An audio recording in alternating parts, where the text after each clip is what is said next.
I'm actually in a good mood, but I'm a little bit sad. I feel like I want something interesting from Apple this June, and I don't know where we're going to get it, and I'm scared. We'll talk about it next week, but I just wanted to get that off my chest. Honestly, I guess we should save this topic for next week, but I'm happy to talk about it now if you want. No, we should save it. We can do a teaser. We can do a teaser, as they say in the business. Next week. Marco doesn't know how to do teasers. The teaser is right now. We want so badly to talk about what we expect from WWDC in 2 weeks, but we still don't know anything, so we don't know what to expect. So it's kind of interesting and kind of a little bit maybe antsy or anxious, because it's like, so far it seems like what we're getting is nothing, but we know that's probably not the case. Which may be good. But we had that conversation a couple shows ago, so everybody go learn something before next week. John Kitt writes, there was a question posed on the show by John, which is roughly, would either of you ever configure one of your electronics to tell you to stop using it? To which, Marco, you said no. Also, Marco, 2 years ago, you released an app called Quitter to have your computer tell you to stop doing things. So would you like to justify that you have changed your mind or have nuanced thoughts sometime in the last 2 years? None of my electronics are Twitter. Fair enough. I don't know. This is something that's been bothering me lately, and I think John Kitt, that is, was saying this in jest. Like, I don't think he was trying to be a big jerk about it. But something that's bothered me lately that I've only really started thinking about in the last year or two is people aren't allowed to change their minds, and that seems funky to me. Like, if I get more information about something, I should be allowed to change my mind. If I think about something more, I should be allowed to change my mind. Who's stopping you from changing your mind? I don't know. It's just, I feel like let's say, for the sake of discussion, and I would never do this because it's barbaric, but let's say I decided that GIF is actually pronounced GIF. It clearly isn't. Everyone agrees that it isn't. But let's just say, for the sake of discussion, that I changed my mind and started calling it peanut butter. Started calling it GIF. That should theoretically be okay. Except for the fact that it's clearly wrong. But leaving that aside, the fact that I changed my mind should be okay. But I feel like people would have a fit about it. Well, no, your friends would help you through this difficult time and bring you back to the correct pronunciation eventually, because that's what friends do. That was probably, I'm doing this antagonistically, obviously. That was probably a poor example. But I don't know, take BMWs. I was head over heel in love with my BMW when I first got it. Spoiler alert, we're going to talk about this later, but it's broken again. Who knew? So I'm sorry. I shouldn't laugh. I laugh the same way it's funny whenever you destroy a computer by liquid. That only happened to one computer. I shouldn't be laughing because my friend is losing money, but it's still kind of funny. At this point, it is funny. It really is. But in any case, but I was head over heels in love with my BMW, and the 5 minutes a year that it works, I do still love that car. But I've moved on, and in light of more information, I am not so sure that BMWs are for me, because it seems that a high-performance German car is not particularly cheap to maintain. Who'da thunk it? So shouldn't I be allowed to change my mind on that? I think the main sources of people having strong defensive reactions to people changing our minds. If we say something is great, we evangelize something, we say BMW is great at some point, then a listener goes out and buys a BMW. Then we later say we don't like it anymore. They're like, wait a minute, you told me to join this team, I joined this team, and now you're leaving it? So that's kind of a negative reaction there. That's fair. Mm-hmm. The second one, I think, is there's a lot of people out there who something that we have said at some point they disagree with. And a common defensive reaction to that is the ad hominem attack, basically, and trying to forever after that discredit us so that they can ignore everything we've said. They're trying to invalidate our credibility, to say well, if you said this one time, now you're saying the opposite of that, therefore you're a hypocrite, and everything else you said is invalid because you're a hypocrite. And because what they really want is to invalidate something else that we said that they disagree with. Or that they can't bear to consider the possibility, right? That, I think, is the two roots of this. And people with a little bit more reasonable reactions to things, and people with good social skills probably wouldn't do this. And in the case of this, this Quitter joke, I know John Kitt. I'm positive he was doing this in jest. It is kind of funny that I made an app called Quitter and then 2 years later said, I would never use something to make me stop using my electronics. That is kind of funny. So, in this case, I don't think this is what this is. But John Kitt wasn't the only person to tell me that. Many of the other people who told me that seemed like they weren't doing it in jest. So, there's certainly a degree of poor social skills that go along with a lot of this, and just people trying to be argumentative to discredit us because there was something else that we said that they didn't want to consider that it might be correct. You guys took this question way more seriously than I thought you would. Sorry.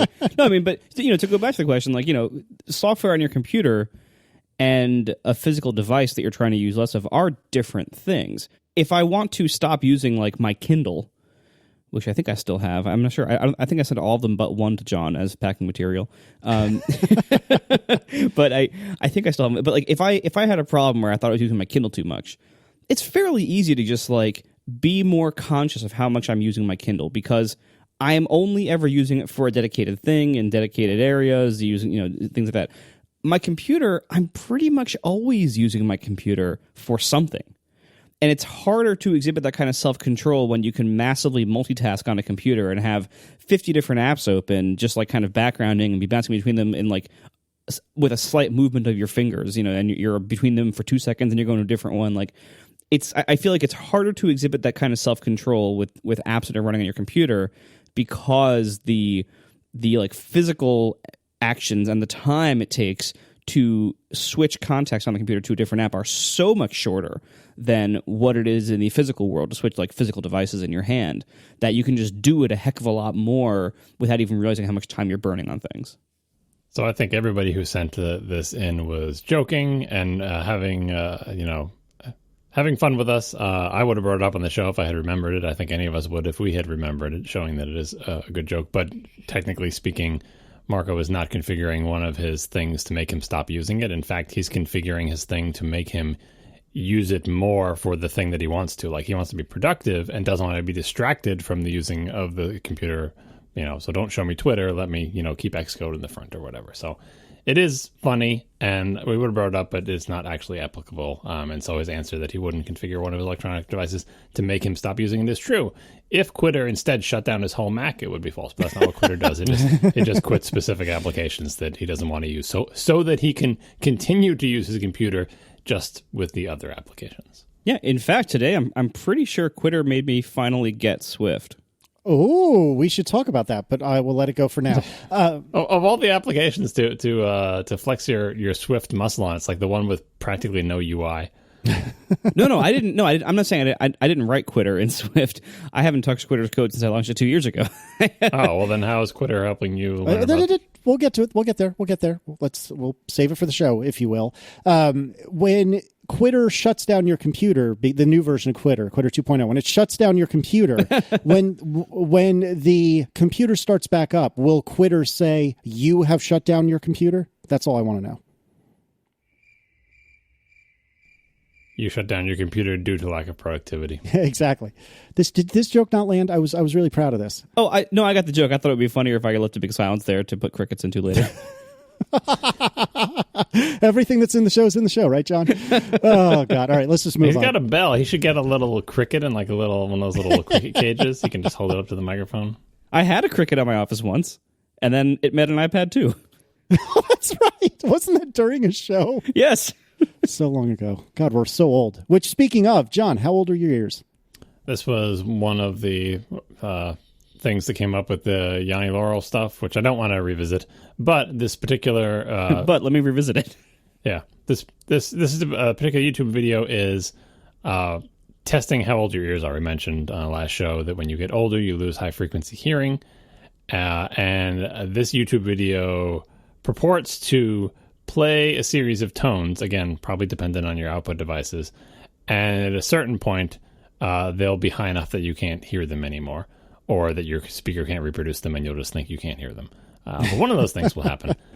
So if you want to test your hearing and see how much high-frequency hearing you've lost, you can view the video and try it if you believe that it's actually working. If you don't believe that it's working, just go to your doctor and have them run the hearing test. But normally, I think they're kind to old people, and they usually don't play the super high-pitched tones if they know that your age is above whatever threshold. And it's not just like you have perfect hearing and then all of a sudden you wake up one day and you're 40 and your hearing sucks.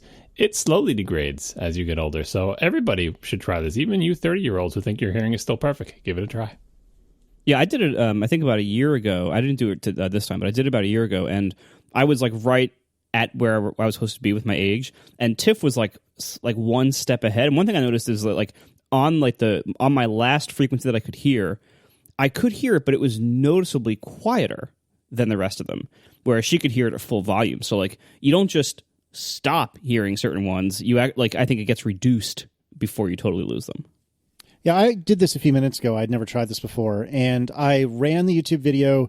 The audio output was going through my USB Pre 2 into my, what are these, Bear Dynamics of some flavor? I forget what they are off the top of my head. DT770? Thank you, yes. I could hear all of the frequencies, which stunned me because I had assumed, given all the music I've listened to, often at not terribly safe volumes, I had assumed I would have had some sort of hearing loss. I agree with you, Marco, that the later frequencies were definitely fainter by comparison, but I was quite surprised that I feel like I could hear every single one of them, which was good. I was very excited about that. So the AirPods have not yet ruined my ears. How about you, John?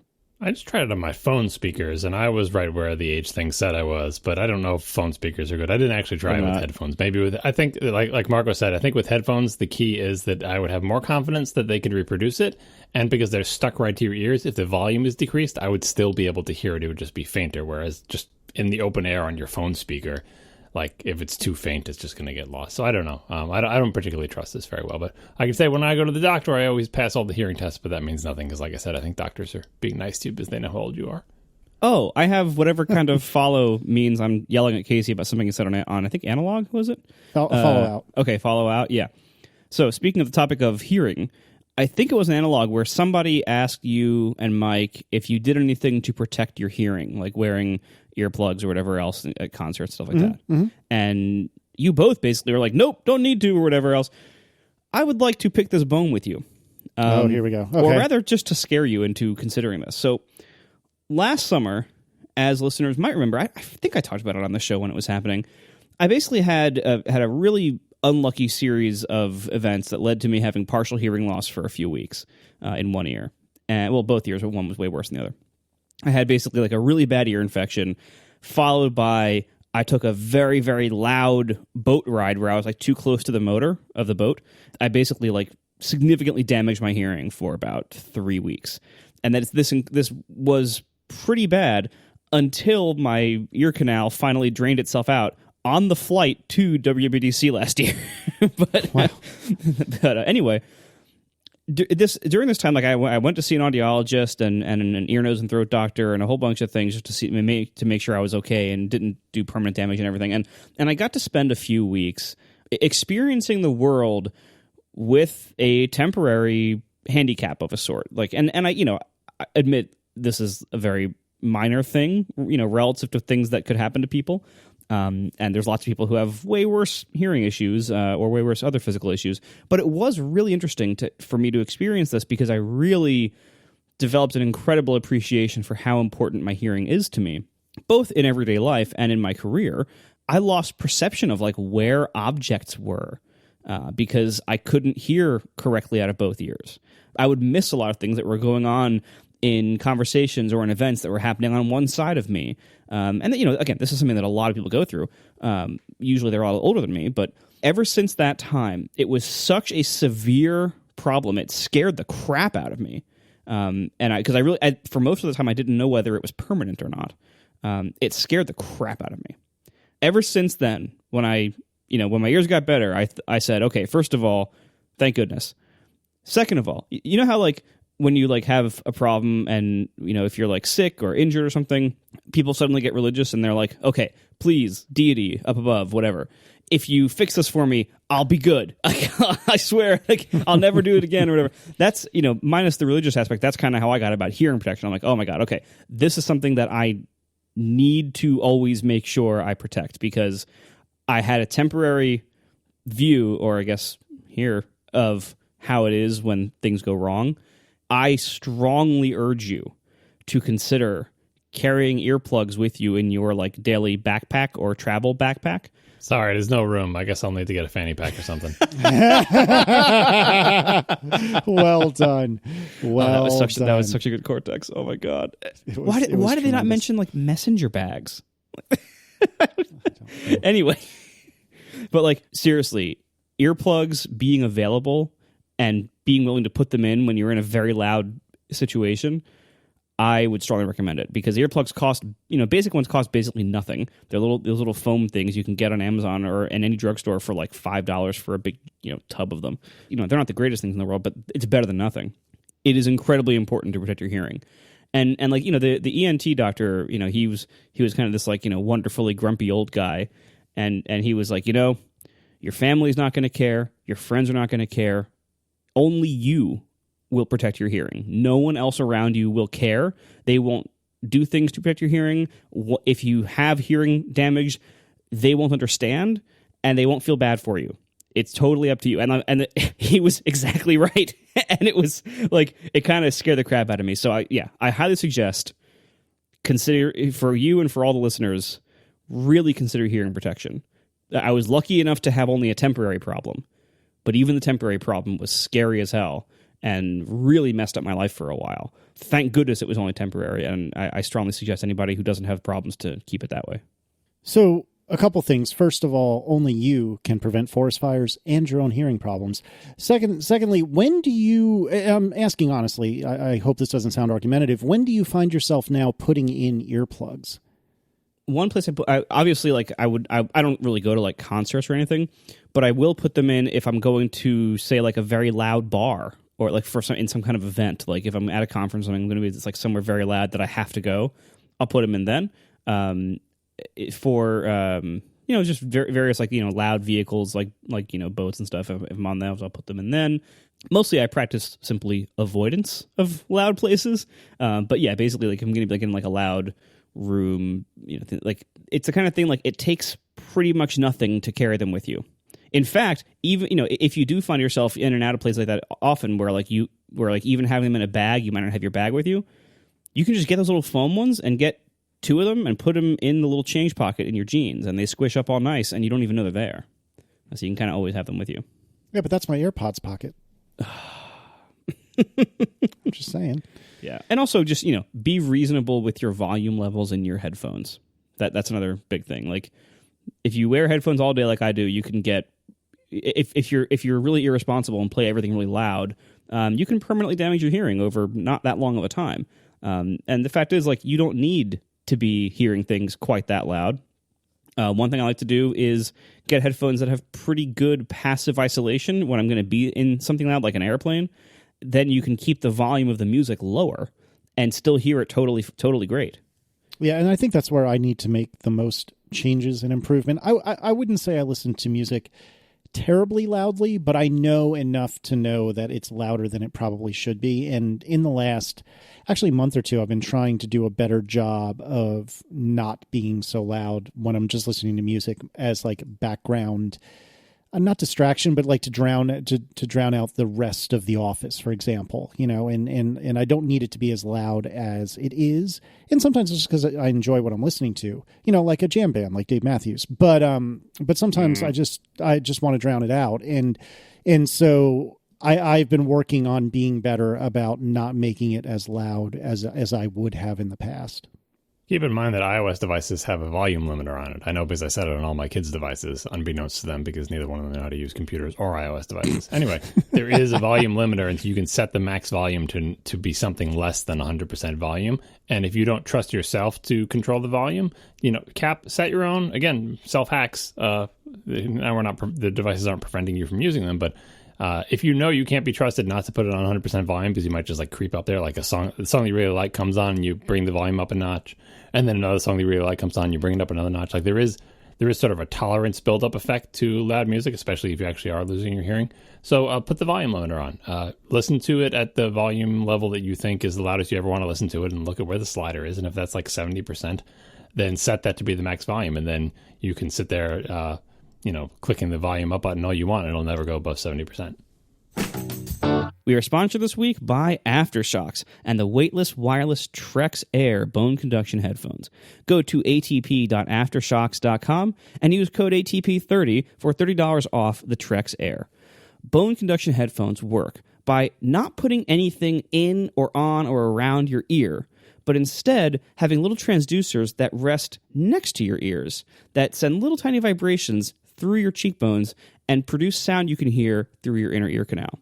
And what's great about this is that you can still hear the entire world around you and all the sound it's making while you also hear your podcast or the phone call that you're taking over the Trex Air wireless headphones. And the Trex Air are pretty much weightless. They only weigh 1.06 ounces. You barely even notice that they're on.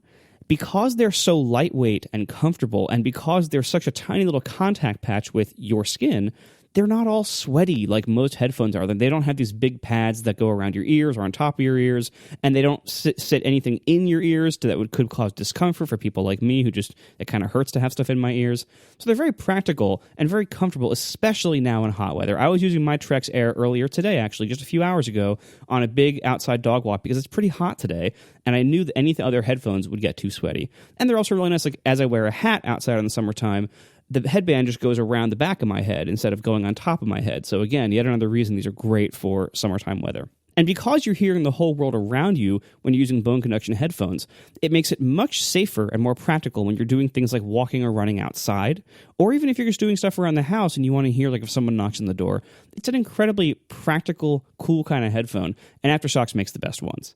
So go to atp.aftershokz.com to see for yourself. Use code ATP30 to get $30 off the new weightless wireless Trex Air headphones. Once again, atp.aftershokz.com and code ATP30 to get $30 off the Trex Air. Thank you so much to Aftershokz for sponsoring the show.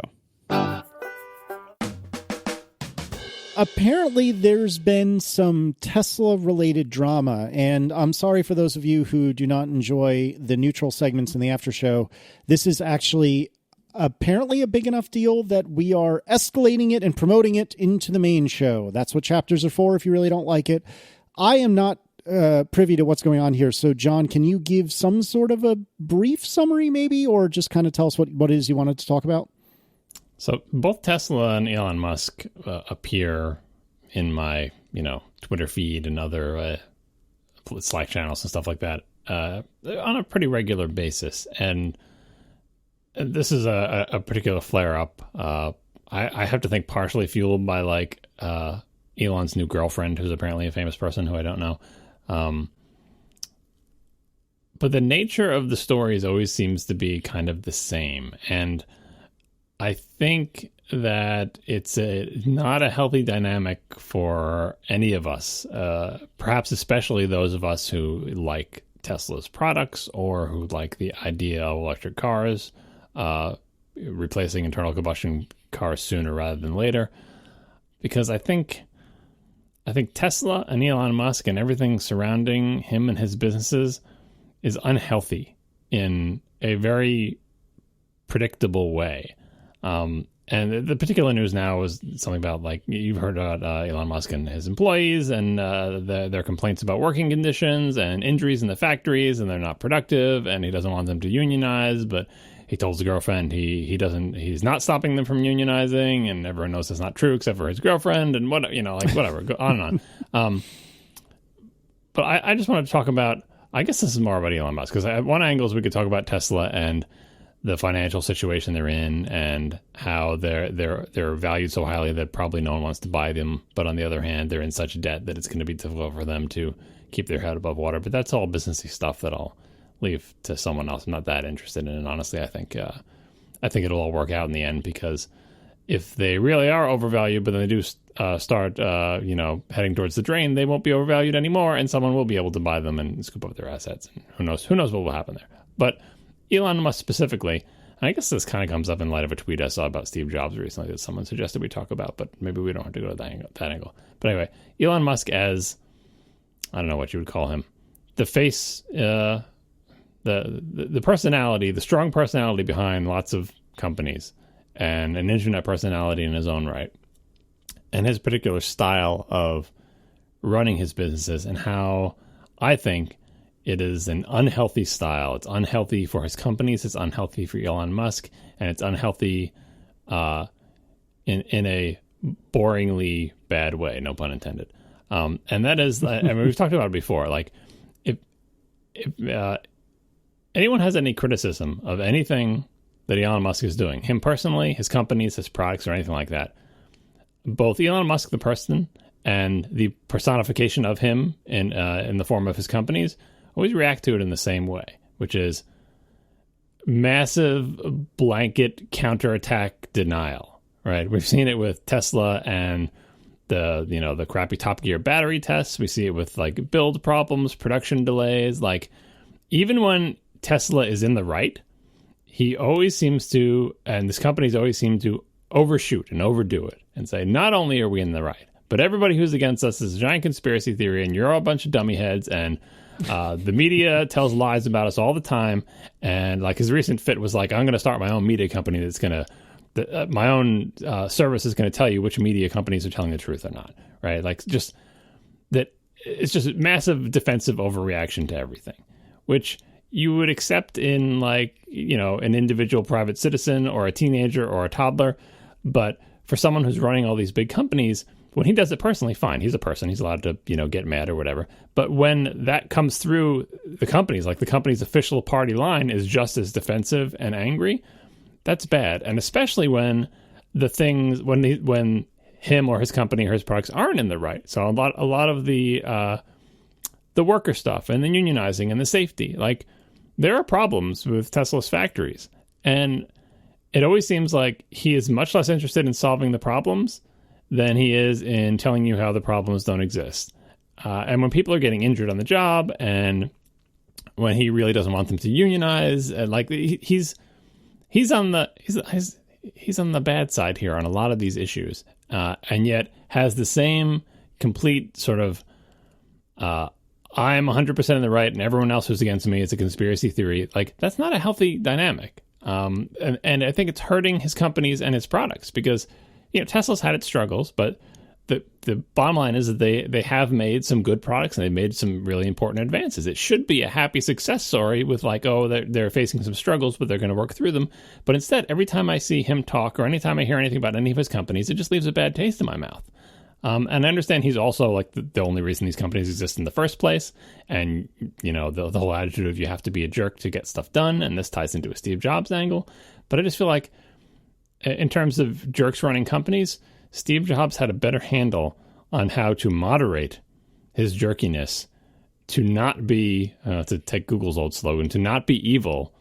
And to, like, even with the AntennaGate stuff, he was just as pissed as I'm sure Elon Musk is about everything, every time he feels like he's wronged or whatever. But I feel like if Steve Jobs ran a factory where people were being injured at a higher rate than the industry average, and they were trying to unionize, but he was doing everything he could to stop them, he would recognize that he's crossing a line. And you know what I mean? Maybe I'm wrong. I don't know. But either way, I think it's not good.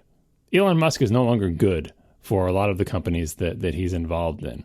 And this whole flare up is just not making me go. I'm not going to go all Marco and say Elon Musk must be fired, or I don't know if we're going to attribute that to Marco, but he does like to fire Apple executives. But then I feel like he should that Elon should chill out a little bit and think more about the problems that he's facing, and less about the people who are pointing out the problems. Like, his whole thing is the investigative journalist doing a story and finding problems, and he's like, I'm going to get those journalists if it's the last thing I'll do. It's like, that is the wrong reaction to someone doing an expose about, like, poor working conditions in your factory, right? Don't make it your life's mission to the point where you're founding new companies to quote unquote rate journalistic institutions by their credibility. I'm sure that will be a completely fair and unbiased endeavor, having been created because you're mad that some paper said bad things about your factories. Anyway, I've gone on for a long time, but this is just sort of a not a capstone, but like I've reached a new point in my Elon Musk, not hatred, but my Elon Musk anti-fandom, that I am less and less a fan of the person and less a fan of the companies he runs, to the degree that those companies act like him. John, you're going to get so much email. Oh, I'm so sorry for you. I don't think I will. I don't think the rabid Tesla fans are here. And anyway, it's not, again, I'm not against the company or the cars or whatever. I just think he's doing a bad job. He's doing bad things. He's a bad person doing bad things, and he should chill out a little bit because there's no reason for him to be this angry. Anyway, I think the angle for you two is, do you care at all, especially Marco, who's got a Tesla? How much do you care about whatever the hell Elon Musk does and how it might affect Tesla? Or do you just separate that and say, I like the product, don't care about the man? Because my contention is that we're rapidly approaching the point where there is some crossover between bad habits of the man and resulting products and success of the company. I like to keep those things separate, partially because I really enjoy this car. I absolutely love this car, and the kind of weird and seemingly immature outbreaks of the CEO of the company that made it, that to me is mostly immaterial to my enjoyment of the car. Separately, just like as an occasional watcher of this space, and by the way, I don't really follow it that closely. I only hear like the big themes that come through and stuff, but like I don't look at every detail. So again, like before tonight or before this recording, I didn't even know what tonight's drama was. I'm not that clear on it, but I'm sure I missed I don't have a full picture of it either. I'm just listing a bunch of stuff that in recent memory. There could be new stuff that I don't even know about. Here's the thing. So the way I see Musk is he is a really, really interesting, crazy, driven, and in some ways immature billionaire CEO of some really cool stuff. He makes crazy claims. He makes crazy predictions and crazy promises. But then he actually does a lot of them. And when he succeeds, it's really cool.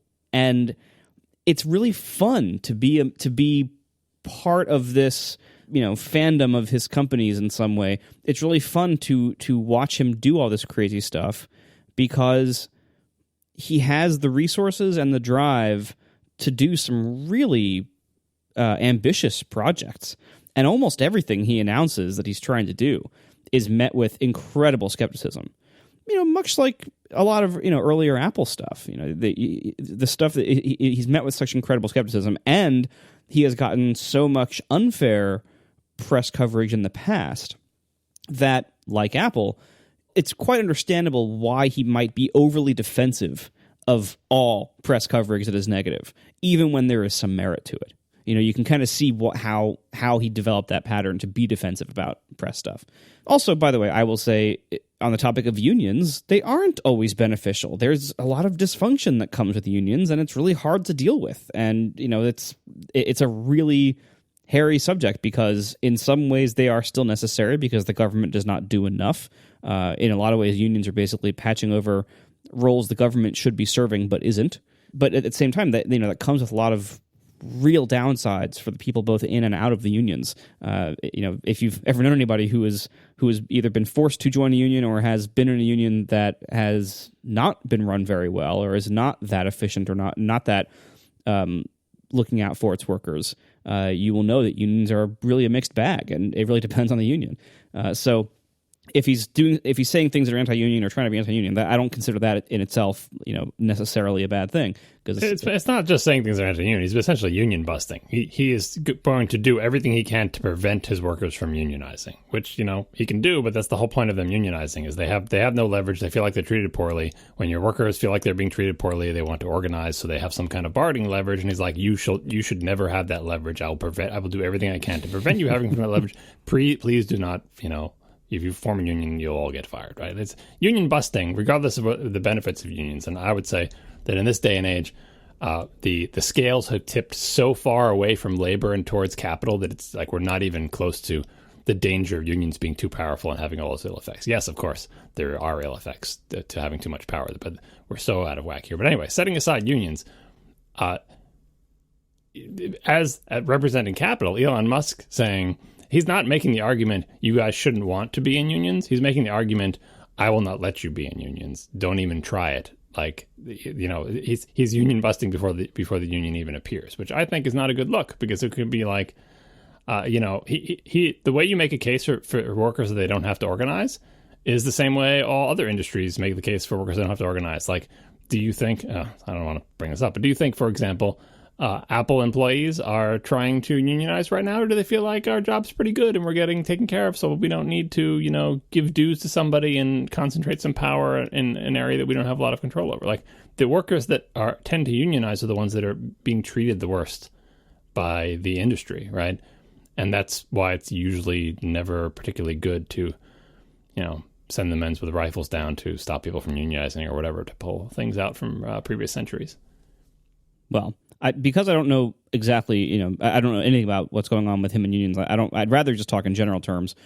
The way I see Musk is, it's really fun watching him develop all these crazy ideas, and he really is pushing things in a lot of different ways that I don't think would be pushed or nearly as quickly or as soon as if he wasn't doing it. His car is awesome, really awesome, and it did have a lot of bad press early on for BS reasons, and so some defensiveness there is warranted. I try not to pay too much attention to him, because ultimately I do enjoy the car so much that I don't want that spoiled by any weirdness with the person behind it. But it's nice to have crazy product-focused visionary billionaires. Like, that's really nice. We had that with Steve Jobs to a lot of degrees. We have that with Jeff Bezos to some degree, although Jeff Bezos tends to do more boring things with his drive. But we do have that in him to some degree, and we have that with Elon Musk doing all these crazy things, and the result is a bunch of cool stuff, and it's really fun to watch. And so I'd rather just keep this compartmentalized in my mind as like, here's the fun, the guy who runs all these fun companies that do fun stuff, and that's really fun to watch, and sometimes actually really helps the world out in different ways, and that's really cool to watch. Again, we had that with Steve. I missed that for a while, and now we have it with Elon Musk, so it's kind of fun.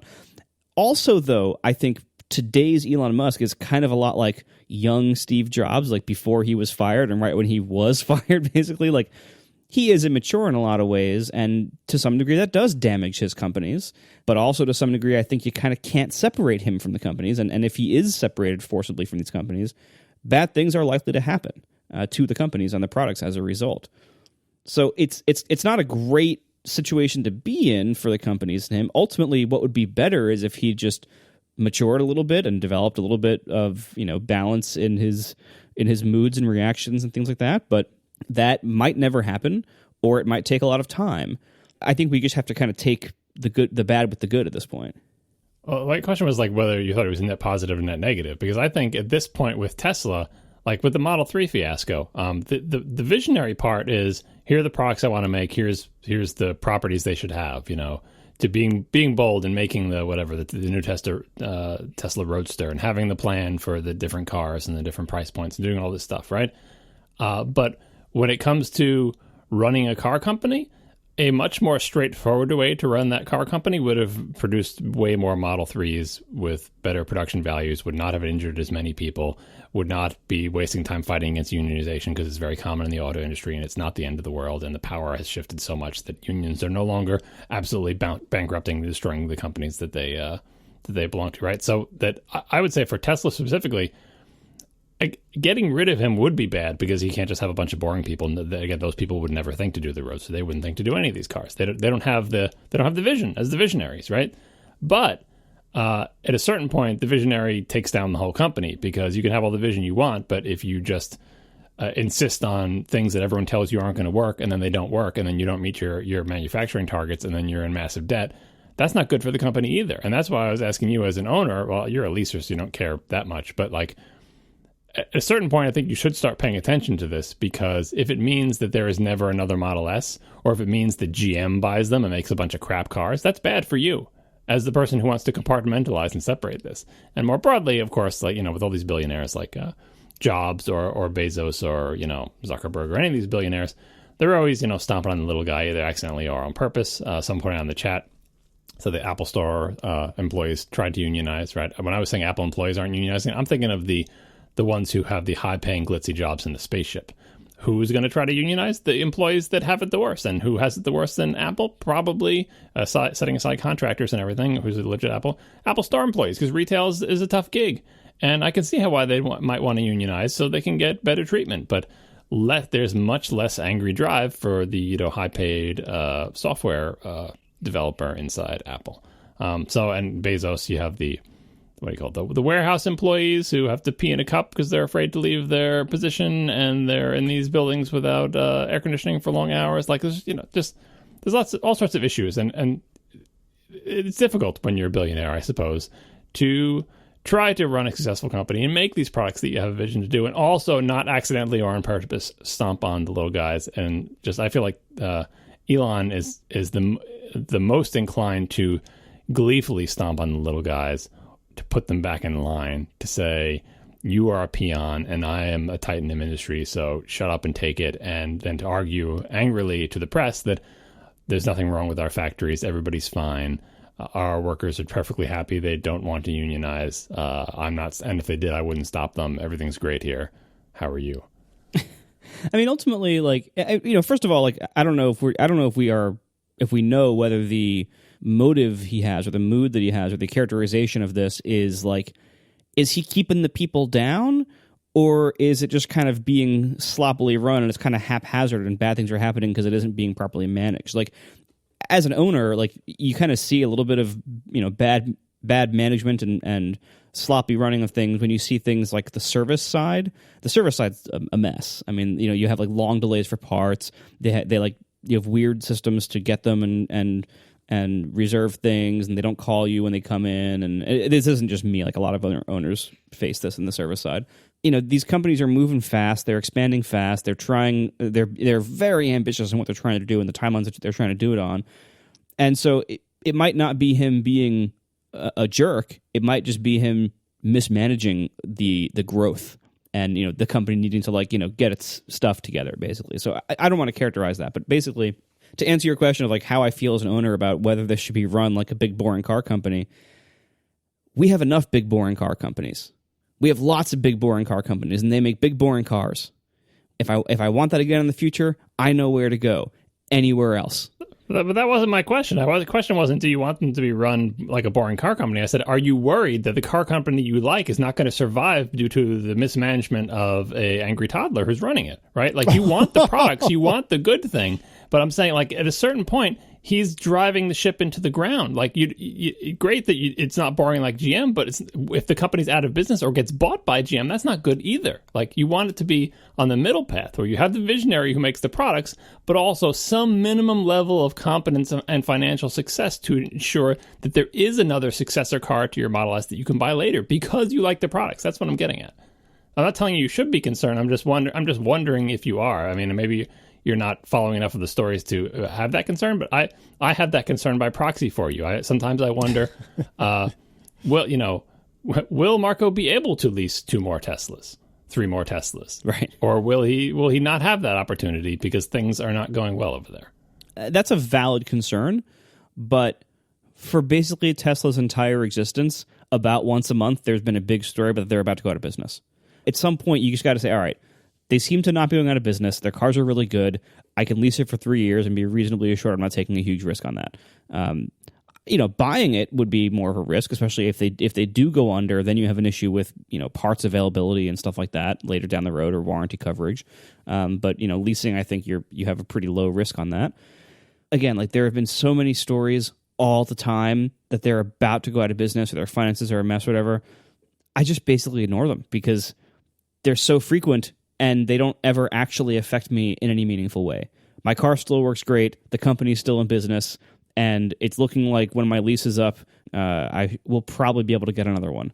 And then by the time that lease is up, maybe there will be other options if they go out of business that that don't suck. So I think I'm okay for a while. And I hope they survive. They have survived.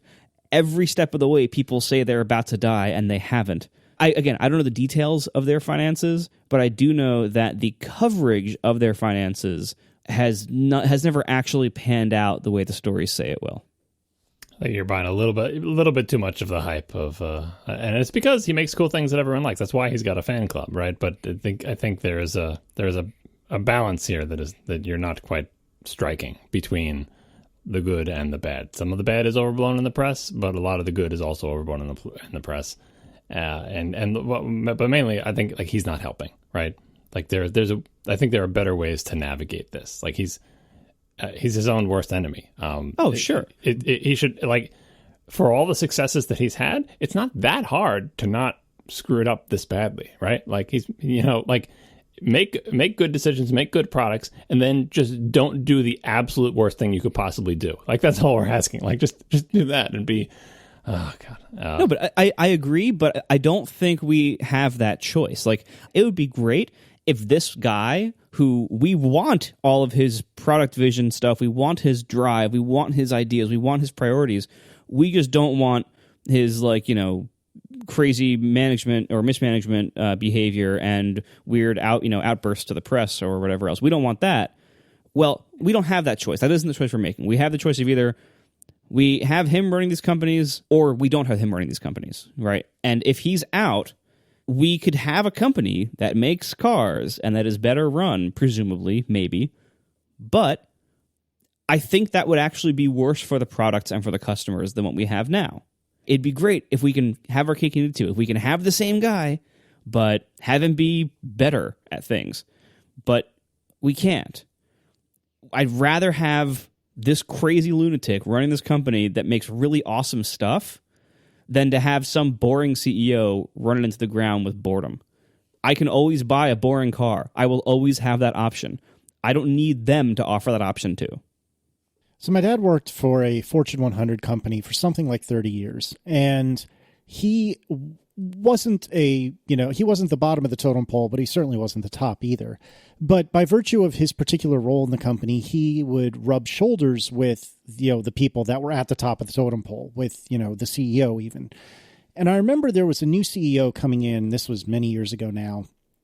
There was a new CEO coming in, or I think maybe this individual had been there for a few months, and my dad, because of, the circumstances of his job, was starting to get to know this individual. And I asked my dad, hey, is this CEO like a big jerk, or are they a decent person?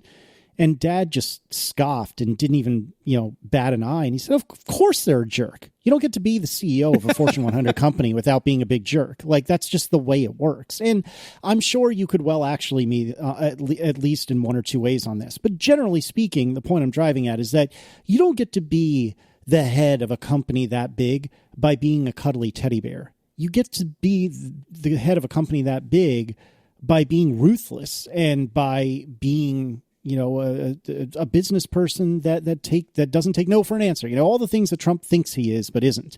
And so it is not surprising that Elon Musk is kind of a self-obsessed jerk, but it's weird because I think John's right that he does seem to take it a little too far. And I think that these businesses to some degree run on or trade even on his personality more than their own actual achievements. And to be clear, Tesla has achieved unbelievable things. Like if you had told me 10 years ago or whatever, before Tesla existed, hey, do you think it would be that some new manufacturer will build cars, and not only cars, but electric cars, and they'll actually kind of take off and people will actually really like them? Do you think that would work, Casey? And I would laugh at you and say, absolutely not. There's no possible way. And here we are, in 2018, and it's happening. They're great cars, generally speaking. I mean, obviously people love to bang the build quality drum, but generally speaking, they're great cars that came effectively out of nowhere in a time that sort of thing doesn't really happen. So how do you get there? You get there by having a person like Elon Musk running the show. I don't know. That's the whole, you have to be a jerk to be successful. And you're right, to some degree it's true. Like you have to be driven, right? And you have to probably be a workaholic like Bezos and Elon are. And like Steve Jobs mostly wasn't, which is interesting because I don't think you would label him a workaholic. But anyway, you don't have to be that bad. Like there's a difference between being driven and being assertive and actually having bad ideas that you follow through on. right? Like saying, I want to dominate and hurt people, and I'm going to use my drive to do that, and that's bad. That's bad. You don't like that. You don't. That's not necessary to make good products, right? You can be driven, but what you should be driven is driven to make good products, driven to be successful, and part of that is inspiring others to work hard for you, certainly. But part of that is also realizing when you are hurting the very company that you want to perform for you. It's counterproductive. The beatings will continue until morale improves, right? That's not a good strategy. Not only is that not required for you to be successful, it's counterproductive. You are successful despite that. And Jobs very much was successful despite some of his things, but I think mostly because of the good things. The good very far outweighed the bad. And with Elon Musk, I think the bad is at the point of outweighing the good, at least as far as I'm concerned. Maybe not as far as the success of the companies is concerned, because, he's nothing if not good at getting more money when he needs it while maintaining control. But I certainly wouldn't want to work for him. Many people say that about Steve Jobs, but I also wouldn't want anyone I know to work for him in a lower level position, because it just sounds like not a good place to be. Whereas Steve Jobs, I would say if you want to work for Steve Jobs in a lower level position, that's actually probably safer than working closer to him in the org chart. We are sponsored this week by Lambda School. For a free 2-week iOS 101 development course, go to lambdaschool.com/ATP. Lambda School trains people to be software engineers at no upfront cost. Their curriculum right now offers computer science, data science, web development, and machine learning, and they're adding more courses soon. Instead of paying tuition, Lambda School students agree to pay back a percentage of their income after they're employed. And it's pretty reasonable. It's 17% for only 2 years max, and it only kicks in after you're making more than $50,000 per year. And it's capped at $30,000 max tuition, so no matter what you make, you won't pay more than $30,000. If you don't find a job, or if you don't reach that level of income, you never pay a cent. You can see for yourself with a free 2-week iOS 101 development course to get started. This is 100% free, no obligations. It runs 2 weeks, Monday through Thursday. It covers live instruction, practice problems with TAs available to answer questions, and small group discussions around the problems. This includes Intro to Swift, Basics of Xcode, and Basics of UIKit. See for yourself at lambdaschool.com/ATP. So once again, it's a free 2-week iOS 101 development course at lambdaschool.com/ATP. Thanks to Lambda School for sponsoring our show. So I'd like to take this on a small tangent.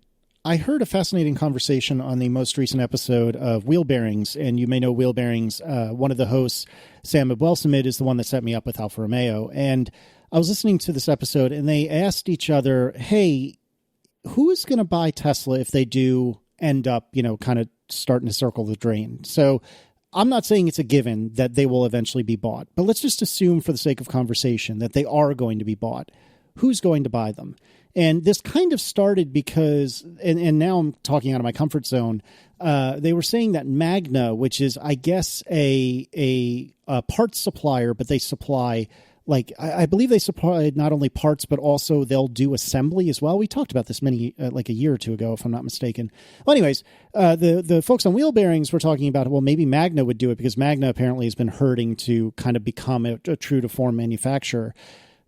But and I don't have any particular opinion about that, but who would buy Tesla if they were going to be sold to a traditional manufacturer? And I can tell you what Wheel Bearings said, but before I do, I'd be curious to hear what you guys think. And I don't know what my answer would be on this because, my initial thought is something like a BMW or a Mercedes, but I think both of them, particularly BMW, are way too self-righteous to think that they would need the help from Tesla to do, these sorts of electric cars, especially BMW with the i3 and i8. But I think BMW just tends to think too highly of themselves anyway.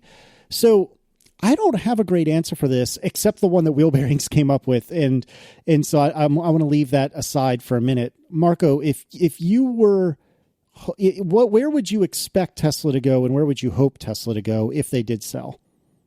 First of all, I don't know anything about the big conglomerates that own car companies and what their finances are like and everything like that. So I have no idea who could or would buy them. So that out of the way, I can't even tell you which car brands are owned by which conglomerates like that. That's how little of this I'm familiar with. But I think if you look at what Tesla has, what are their greatest assets to an acquirer? And to me, it comes down to, I think, three things: the maturity of their electric drivetrain, their massive capacity for battery technology and battery manufacturing, and the supercharger network. Who would be most into having those things? Who needs those things most, or who would benefit most from having those things? Right now, Tesla is coming down with the Model 3 into the more upper mainstream, range of the market, like the premium sedan market, but they are still mostly in the very high-end market, competing with like the S-Class and Porsche and stuff like that.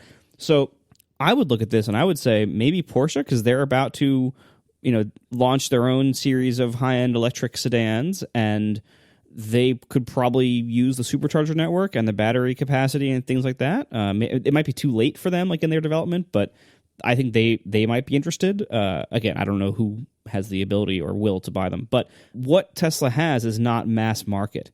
So it's very much a high-end premium thing and very much focused on electric-only vehicles. So if you look at what manufacturers want that or could benefit from that, that's where I would look. So I would stay mostly with the high-end brands, maybe Mercedes, because I have a feeling Mercedes has lost a lot of market share to the Model S. Maybe somebody like Lexus if they wanted to get into it more, but Toyota has their own electric stuff going, so probably not them. So I would say probably Porsche or Mercedes, but again, I don't know anything about these companies. Now, let me remind you that Porsche is really you saying Volkswagen. Does that change your tune at all, or are you sticking with that? I think I'd stick with it because I do think that again, Tesla's a high-end brand selling to high-end customers. There's probably a lot of overlap between likely Tesla owners and likely Porsche owners. Fair. John, what do you think? Well, at current valuations, no one's going to buy them because they cost too much for what you get, right? So they'd have to go way, way down in price. And I also don't know too much about the conglomerates, although if I had to guess one of them, I would guess not one of the ones that we know about. Someone mentioned Geely, and that would who owns Volvo now, I think, by the way.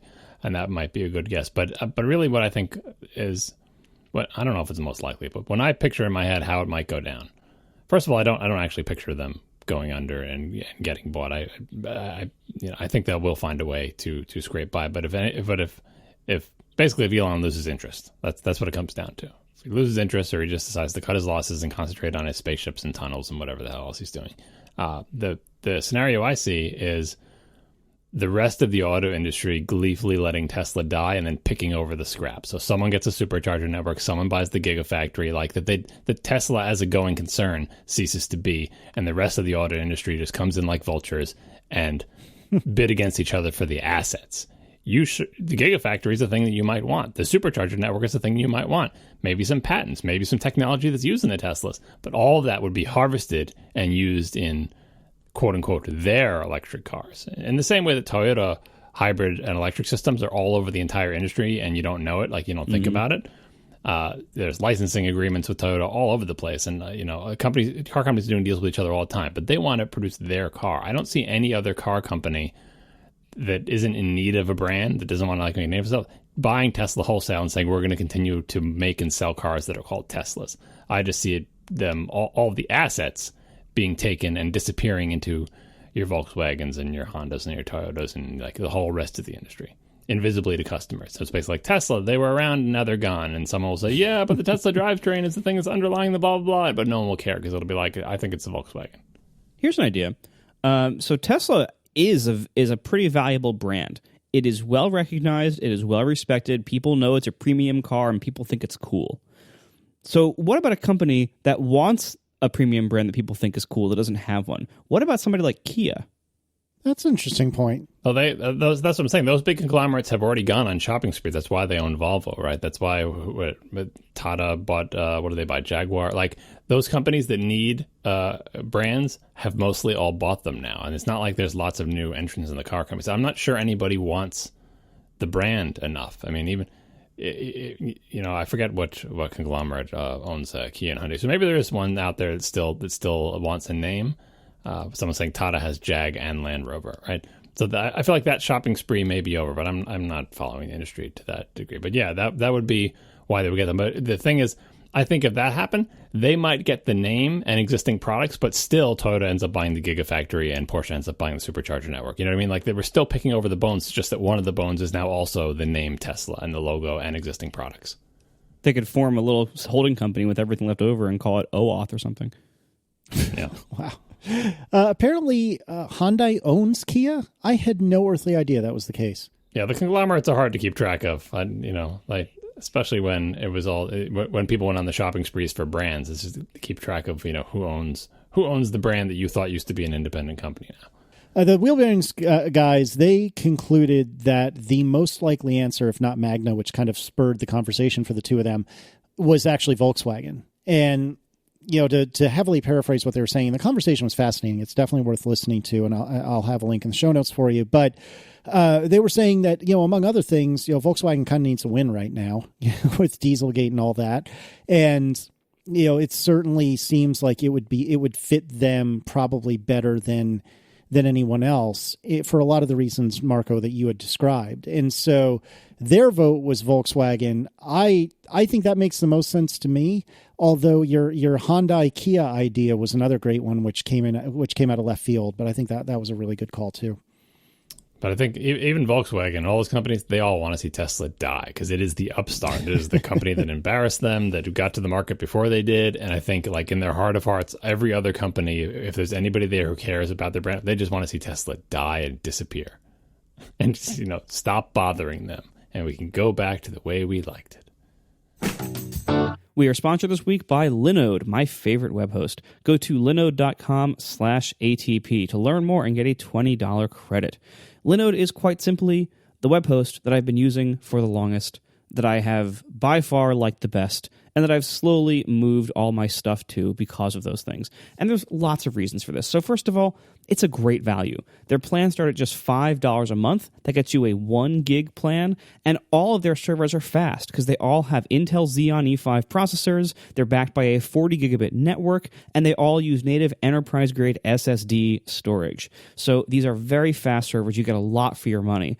And, of course, they have all sorts of other things, too. So they, 1 gig of RAM base price, and then they have everything going up from there. They have all sorts of other special things like load balancers, backups, built-in stats called Longview, and they have an incredibly robust API. So you can automate things like creating, resizing, destroying instances, setting up other things. And they've even built their entire new beta control panel against their own API. So they're really beta testing it and really making sure that the API can do as much as possible. There's so much at Linode. Honestly, it can't all fit in one ad read, but all I can tell you is that if you need web hosting, if you need to host a VPS, and you can do all sorts of stuff with your own server. You can do Docker containers, encrypted disks, VPNs, hosting web apps, hosting databases. If you need this, and if you're an app developer or if you host websites, you probably do. Linode is by far the best place to do it. I have tried many of them over the years, believe me. Linode is just simply my favorite. It is the best value. It gives amazing performance. Check it out today at linode.com/ATP. That will get you a $20 credit, and you can use that for up to 4 free months using that $5 a month plan. Check it out today. Once again, linode.com/ATP. Trust me, the best web host in the business. Thanks to Linode for sponsoring our show. So, Marco, you have done something completely wild and bananas. You're writing Swift now? What's going on there? I wrote Swift today. It's better than the last time, which I presume was never. The story is short and not that interesting. I'm writing a tiny little app for myself that I do not intend to ever distribute that basically lets me start a walking workout on my phone that is entirely something. It doesn't involve the watch at all. It's just running on my phone. That lets me basically draw, like, how with Strava and apps like that, and as I discovered with Workouts++, they have like a map view that shows all your workout routes on a map, so you can kind of see like all the different streets you've gone down and everything like that, and you can like draw pictures on the map and everything. I saw the screen for this for my data in Workouts++, and I noticed that in the beach town where I went last summer, I had like painted almost the whole map, almost the whole street map of the town. And I thought, wouldn't it be cool this summer to actually paint the whole street map with walking workouts? But Workouts++ displays all of your data forever and ever, amen. And so I wanted one that only displayed like this year's data, and I could restrict it by time and say, all right, just from this year forward, to kind of like reset it every summer. So why didn't you just ask Underscore to do that? I did. And he sent me like the code for that map screen that I've been referring to, and and to get the health kit data and stuff. So I basically, he sent me the code and I modified it for that screen to basically be a single screen app that again is only for me. I'm not distributing it. And I decided, and his code was all Swift, and I decided I really do have to learn Swift. Like it's getting a little bit ridiculous how little I'm using it for how much the tide has clearly shifted to it by this point. Like I need to learn it. So I decided to write this entire app in Swift because it's a self-contained thing that does not include any of my legacy code or depend on any legacy apps or anything like that. So it's very, very simple, very self-contained. And the whole app is me learning new stuff because I've never used HealthKit or MapKit or Core Location to this degree either. So this is a good time to also learn Swift because I'm going to be going slowly anyway. And it's a very small app. There's not much complexity to it at all. There's not even any kind of like data storage besides just interacting with HealthKit. So it's very, very simple. So I made this app and it's almost done. It's taken me like 2 days and it's pretty much it's totally usable now. And it just has like some minor interface weirdnesses that I'm probably never going to fix. I've written bits and pieces of Swift before. I have a few parts of Overcast that are written in Swift. Not a lot, but just a few small components. But that's it really. And this, I would say, writing this app as its own separate thing, as in this small problem domain, it has finally, I think, pushed me over the edge of now I think I get Swift, and there are parts of it I really like. I still don't like all of it, but I think I get it enough now that I'm going to start writing more of it. That like most of my new code, I am probably going to want to write in Swift, at least until I discover why I should hate it. But but right now, like I've crossed over the point where like, okay, I understand enough of it to be productive. Not as productive as I am in a language I actually know better, but productive enough to be, functional. And because there are so many ecosystem reasons why I really should learn it, and I really should be adopting it most of the time instead of this occasional thing I tinker with. I think the time is right. I need to do this. I should do this, and so I am doing this, finally. For a fleeting moment, I thought you said ecosystem. And I thought to myself, well, it is Swift developers, so yeah, I guess that makes sense. So let's start happy, and then I'll ask you the unhappy equivalent. What are you enjoying about it? What do you like about it? And that can be broad strokes, or it can be specific little things, whatever tickles you. It's a little too early for me to say for sure. I like some of the little like conciseness, efficiency things, like the stuff that from Swift 1.0 that is old news to everybody. Things like not having to declare certain variables or not being less wordy with function naming, having like the dot and then autocomplete syntax for enum values, stuff like that. No header files. How about no header files? You liking that? No, I actually don't like that. I like header files. I like having the separation of the public interface and the private implementation, and I like having being able to, read a header file of my own class and have an idea of what it does without having to look through all the code. I actually kind of like that, and the separation it provides, and the readability benefits it provides. You should just rewatch that protocol-oriented programming talk from like WWDC 2 or 3 years ago. Yeah, I mean, as I get into better and more Swift, I do plan to do things like that. I do plan to use more of the advanced features and things like that. But I'm not to that point yet. That's probably going to be months before I'm skilled enough to even get the benefit of something like that. Fair enough. What are you not liking? A lot of Xcode's behavior is just slower and buggier now. Things like reporting errors, clearing errors once you have fixed them. Autocomplete often just doesn't do what it's supposed to do because it had an error 15 minutes ago that I fixed 14 minutes ago, and autocomplete hasn't worked since then. Stuff like that. It clearly the tools are still immature and buggy, and to a degree that, like, what are we, 3 or 4 years in now? To a degree that I think is getting inexcusable for the amount of time that we're in now. And there are certain things about it that are just poorly documented, or where the documentation I find is out of date because it's from an earlier version of Swift. I don't like that I'm finally taking the time to learn this new language, and it's still so in flux. There are still basic things about it that should be solved by now that haven't been. I think top of my list would be a concurrency model that is going to be like the official one. Where is that? Why don't we have that yet? But for the most part, most of my complaining about it at this point is I just don't know it enough. So I am still slow with it. I am still having to look up tons of stuff, having tons of reference. The points at which it interacts with Objective-C can get a little bit messy. I don't love some of those, but for the most part, I like it okay. Some of the syntax I think is ugly, but it's just aesthetic preferences. I am deeply surprised that you haven't complained yet about optionals and optionality and not being able to just send messages to nil pointers and objects and not have to worry twice or think twice about it. So when I was very, very first writing Swift code, the optional system and the fact that almost everything I was dealing with was an optional that had to be unwrapped or question marked or things like that, like that was a big pain in the butt. It was also a big pain in the butt back then that like there was a lot less syntactic nicety for some commonly used things. There was a lot more pain in the buttery around things like like using a double where you need an int and having to explicitly cast things in certain ways that you didn't have to in C. So some of that stuff is annoying, but now that I've been familiar with the optional system and things like that for long enough now, and like whenever there's an improvement, like when I think it was last year when guard was introduced, and whenever that was, like I've seen these kind of like in my peripheral vision, like I pay attention to what people are talking about and everything. So even if I haven't been writing Swift, I've been kind of watching Swift from a distance.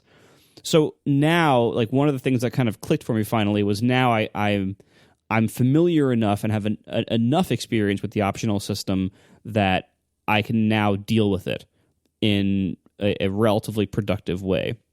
And in some ways, I do find the assurances it provides comforting. In practice, I think a lot of that is, theoretical gains, not actual gains, kind of like some of your testing. But there's also just like some of the syntactic or language niceties around that, things like guard and like if let, make some of these things just a little bit easier to deal with or a little bit easier to write.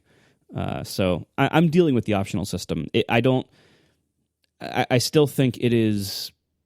It's a lot of structure and rules to avoid risks that I don't think I really had very often in my code, and to avoid problems that I really rarely ran into. But I'm learning to deal with it. Well, if only you and I had, I don't know, maybe 13 different channels with which you could instantly message me about these sorts of questions, if you have them, then I would be happy to help you. So, I obviously have very strong opinions about what good Swift looks like and the right way to write Swift. And even leaving aside my love affair with RX Swift, I think that there are very specific ways that one can write good Swift. And I can also tell you a whole bunch of ways where I think Swift is very frustrating, and you've nailed some of them. Even I go looking for, how do I do this? And oftentimes I'm looking at like a Swift 2 version of the answer, and I can't help but grumble. Gosh knows the tooling, it's gotten way better since I started a couple of years ago, but it is still got a long way to go.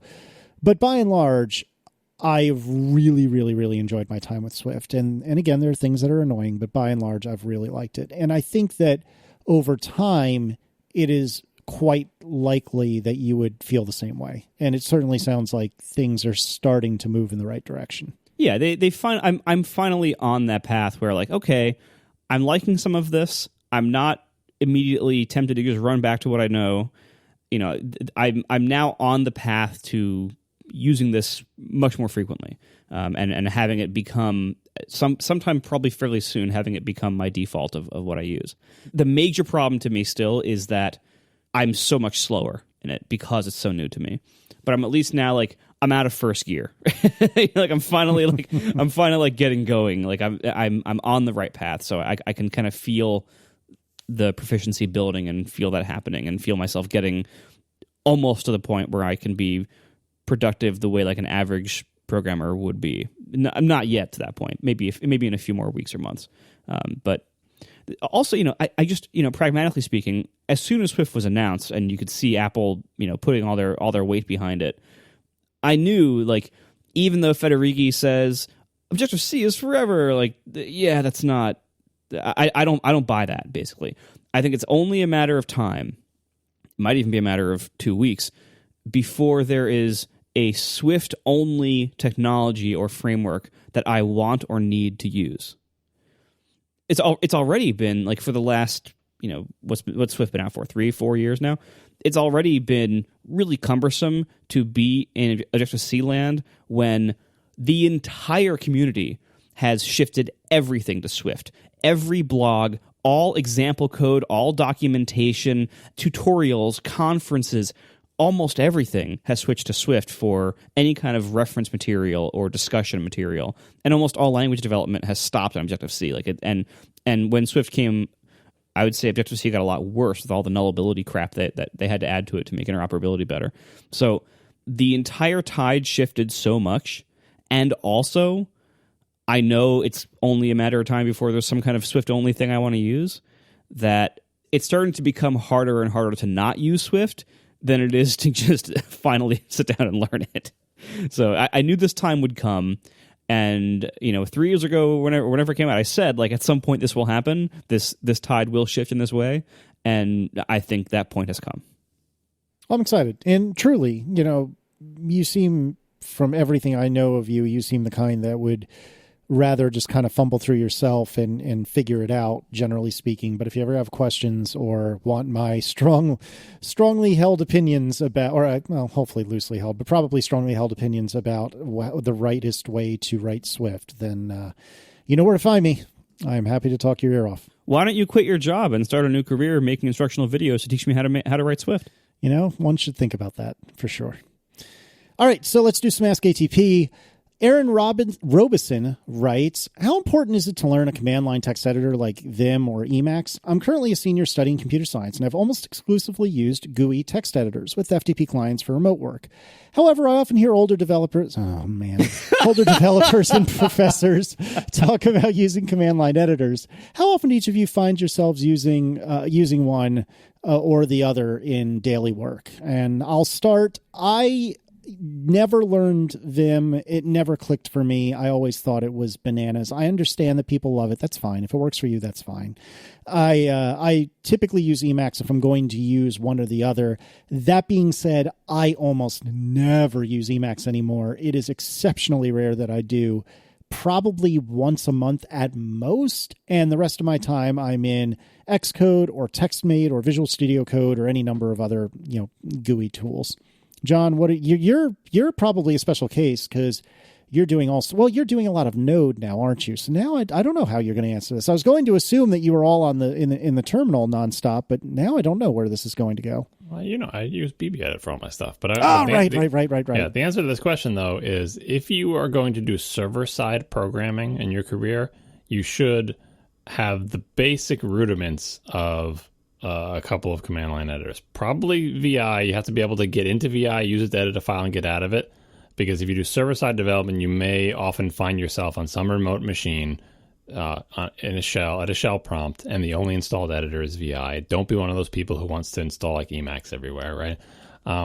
But that's it. I don't think you need to learn VI or Emacs and have it be quote-unquote your main editor. If you want to, fine, go for it. But if you don't want to, that you won't be called upon to do that. But server-side programming, you will find yourself on a remote machine and have to edit a file and not have access to your favorite editor. So learn the basics. If you're not doing server-side programming, I don't see any reason why you would need to use a command line editor for anything. There's so many good GUI editors. If that's what you prefer, use it. If you want to use a command line, use it. But there's no reason to. I would say it is worth learning the basics of VI. You don't have to become a power user of it. You don't have to learn all the crazy shortcuts, but you should be able to open up a file, perform basic editing, and save it out, or quit without saving. those are options.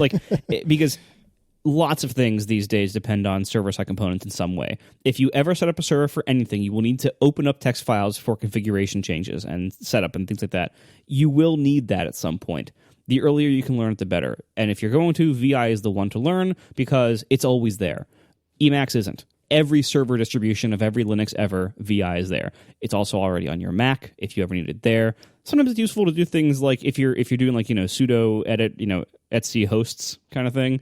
Then sometimes it's useful to just have that in VI and not have to worry about like, do I open this up in TextMate or Sublime or whatever else, BB edit, and have it resave with sudo. It's kind of complicated sometimes, and it's like sometimes it's just nice to have that be in the terminal. And then, of course, as John said, if you're doing server development, like my entire first job after school was writing C code in VI that was being built and run on a Linux server that I was SSHing into from a Windows PC first and then later from a Mac. Like, it was all remote development. A lot of jobs are still like that. It's the kind of skill where, it's like learning Bash, like it's like learning the shell. Yes, there are lots of jobs and lots of things that you do with computers as a programmer that don't need that skill, but at some point you're going to need that skill.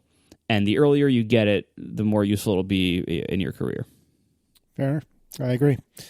Luther Richardson writes, do you think it's paranoid to avoid Google services due to their data collection? Marco has made his privacy stance clear, I think, says Luther, with Overcast, but I know John has mentioned he uses Google Home, which requires you to allow Google to track your location and web history. I personally do my best to avoid Google, says Luther, but things like Google Assistant get more tempting every year, given Apple's lack of progress on Siri. I kind of am a middle-of-the-road person on this. I use Google Photos. I love Google Photos. I use Google Apps for my domain for email, and that's worked well for me for probably a decade now or thereabouts. I certainly I can understand one having qualms about this sort of thing, but for me, it's been okay. I don't use Google as my search engine. I use DuckDuckGo, which I've written a post or two about on my website. I don't know. I don't think it's necessary to avoid Google, but I wouldn't argue against somebody who does.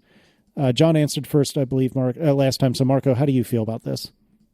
I take a fairly measured approach to this. Like you, I also read a few posts on your blog about DuckDuckGo and use that as my search engine as a result. I don't use Gmail or a lot of Google services that people do use frequently. Or in large numbers. But there was a good segment on Upgrade this week about this, almost the exact same question, basically. And I like Jason's position on it, which is basically like, at some point, you got to say, like, I'm just going to use whatever's the best, and the alternatives to Google aren't always the best at the things that Google does. Now, as a search engine, DuckDuckGo is okay on the web. It's very powerful when you get into its cool, like, bang shortcuts, the exclamation point and then, A for Amazon or eBay or image for images, stuff like that. Like, there's all sorts of fun things that, to me, make DuckDuckGo the better overall choice in addition to the privacy. But I do, if I'm not finding what I'm looking for in a web search on it, I will use the exclamation point G prefix to send it to Google and check there, and often it will find it. So I'm willing to use Google when it's the best and when it's better enough than the competition that I'm willing to overlook the creepiness that I feel Google has in most things. So again, that isn't in a lot of things they offer, but it is, for example, if I'm looking for a business or for a place or for an address, I will usually look at Google Maps first because it's just better than the alternatives I usually have for looking up like business info and stuff like that. Heck, I use Waze for my driving directions, which is owned by Google.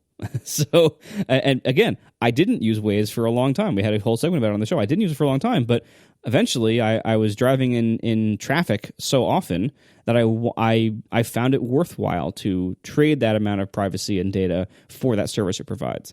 So ultimately, the tech giants, there's not that many tech giants. And many services are owned by many services. You basically don't have a choice. Like, if you want a really good computer, you get a Mac. If you want a lot of services to work between a Mac and an iPhone, you're going to be using iCloud, right? If you want fast delivery of stuff to your house in the U.S., you're going to be using Amazon. If you want to see like what your grandparents are posting and you want to send pictures to them, you're probably going to have to use Facebook. And with Google, if you want good driving directions, you're going to be using Google. If you want good business search, good web search, you're going to be using them. If you want to watch any videos ever again, you're probably going to be using YouTube, which is owned by Google. Like, you can't avoid any of these big companies really in modern tech life. You're going to be interacting with some of them. You're going to be using some of their products. Heck, I don't like Facebook that much, but I still use Instagram, which is owned by Facebook. So again, like, it's really hard to avoid anything completely. I would just say be conscious of what you do use from them. Make those decisions for yourself. Weigh the pros and cons. Say, all right, am I willing to have a crappier, worse service or to avoid some massive part of the ecosystem in order to preserve this degree of my privacy? And the answer will sometimes be yes, but will often be no. And I think you have to be okay with having that be one of the outcomes. The only thing I'd add is that broadly speaking, the benefits of these things outweigh the costs. As in, if you don't use, the question is, should I be paranoid about Google? Well, if you should be paranoid about Google, you should be paranoid about every company, including Apple, not because they're going to be mean or anything, but because, mistakes happen, right? Every one of these companies have a tremendous amount of important information. If you just don't use them, you're protected from it. But if you just don't use any of them, you are missing out on a tremendous benefits, of the products. There's a reason they're as big as they are, because their products provide value, right? So I think it is paranoid to avoid Google and all things that are like Google, because you will cut yourself off from society, essentially, right? And that's no good. So decide which ones where the benefit outweighs the cost, as Marco was talking about, right? And, pick the ones where you feel comfortable with the balance. But to mitigate this, to say, okay, well, then am I just giving in and just like, okay, well, whatever, I just won't worry about this anymore? There are things you can do to help with this. Most of them don't have to do with you being super careful about how you use things. Some of it is that, like, look at the settings, look at the preferences, be aware, right? I would also say that sticking with the big companies is probably, for the most important things, it probably has better net benefits. Like, I trust Google and Apple and Amazon to keep my data safe more than some other small company that I've never heard of, right? Which probably just use S3 behind the scenes anyway. So there is some benefit to being on the big ones, but the most important thing I think you can do to protect yourself long term is to keep this an issue, like in our country, I guess, like to make it an issue that you're willing to vote based on, that you're willing to ask people about, that you're willing to do what you can to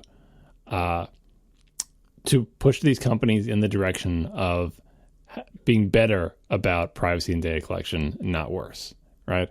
That's what you can do as a citizen, essentially. Boycotting Google is not going to change their practices. A single person boycotting Facebook won't change their practices. But making it something that you're aware of in your life, and I suppose, if we were trying to dethrone Facebook, socializing the idea that some companies go too far and are not good protectors of your data versus other companies that are. Make that a thing, but I don't think you can opt out of the entire ecosystem. And I don't even think you can opt out of any one single player, because as Marco pointed out, how many people even know that Instagram is owned by Facebook? They'd be like, I'm boycotting Facebook, and they don't even know they're using Instagram all the time. So it's very difficult to do that. So find the balance that's right for you, but I pretty strongly feel that the correct balance is to not use any of these companies. Alrighty, and Peter Johnston writes, I'm in the process of buying my first mirrorless camera, and I'm looking at the Sony a6500. I know John has the a6300, and was wondering which of the lenses he bought that he finds he uses the most. Specifically, does the 50mm f1.8 require too much backing up? So let's start with, there's a couple of follow-ups, but let's start with that, John. My favorite lens actually is the Sony 50mm f1.8. Yes, it does require backing up, but I'm willing to deal with that because most of my favorite pictures have been taken with that lens. Mostly just because, like, the main benefit I feel like I'm getting from fancy cameras is the ability to take decent pictures in lower light. Because if you're doing anything indoors, the light is a lot lower than you think it is. Your eyes adjust, you don't realize exactly how low it is. And the fancier the camera you get, the more you can do that. And this lens opens up the widest and is able to get enough light in to get decent pictures in environments that no other camera around could get pictures in. And when there's plenty of light, if you open up real wide, you can get that shallow depth of field and all that good stuff that the iPhone tries to fake. So that is my favorite lens. You do have to back up. I still recommend you buy it for this camera. It's really good. Finally, as a beginner, would you recommend a wide angle, a portrait lens, and a basic telephoto? And Peter provides some specific details, or a higher quality non-telephoto zoom and a portrait. Again, more details. All focal lengths that he provided are not 35 millimeter equivalent. So I'm not the best person to answer this question, but for what it's worth, when I got my Micro Four Thirds camera, I got a kit, which I regret, and then I got a really, really good prime, and I forget exactly what the focal length is, but it goes down to, I think, f1.6, 1.4, something like that. It gets pretty wide. It's somewhere in the 50 millimeter range, like the effective 50 millimeter range. Yeah, and I know it's nearish 50 millimeter. And that was the only lens I had for probably a year or two. And the second lens I bought was a telephoto that I think in 35 millimeter is 100 to 300 something like that, yeah. Something like that. I forget exactly what it is. But anyways, so now I basically flip back and forth between the telephoto and the prime. And if I need to get something far away, I use the telephoto. If I can get close to it, I use the prime, and that's that. And that has actually worked surprisingly well for me. And I would encourage you, especially as a beginner, not to buy all the lenses in the world and just buy one or maybe two and see how that fits your life, and then buy more afterwards. But that's just my 2 cents. You guys are probably much better to answer this question. So let's start with Marco and then finish up with John. Don't start with 3 lenses, start with 1. And that one should be something that is either the 50 millimeter range equivalent, or something a little bit wider that you can use, something more like a 35 millimeter equivalent. Now, on a crop sensor, you're going to be looking a little bit wider than that, maybe something in like the 28 or 24 millimeter range for like more general purpose use. But ultimately, as John said, like even on the crop sensor, a 50 millimeter lens, it's going to be a little bit more like in like the medium portrait range at that point, but you're still going to get amazing photos. And if you're willing and able to zoom with your feet, it is totally worth it, even though you won't be able to use it in every situation. When you are able to use it, you will love those pictures. Actual photography snobs will almost definitely support the idea of, just get one lens, like one prime lens, and zoom with your feet and learn how to use that. That is a pretty common thing. But I would just say, from a practical standpoint, as long as that lens is, reasonably medium or wide, that works totally fine. For like wider shots, you have your iPhone if you need it, basically. That's a fair point. Which is the equivalent, 35 millimeter equivalent of something like a 28 millimeter lens. So like you have like the wide shot there if you need it, and then for the really good portraits in low light, you have your nice Sony with a decent 50 millimeter ish lens. I think start there. Don't get too caught up in trying to get a lot of lenses. And I have never had a zoom lens that I wasn't disappointed by. Oh, really? I like the one I have. It's 35 to 100 millimeters as a Micro Four Thirds, and I think that it gets doubled. I believe that's 70 to 200 then, yeah, which is a pretty common probe.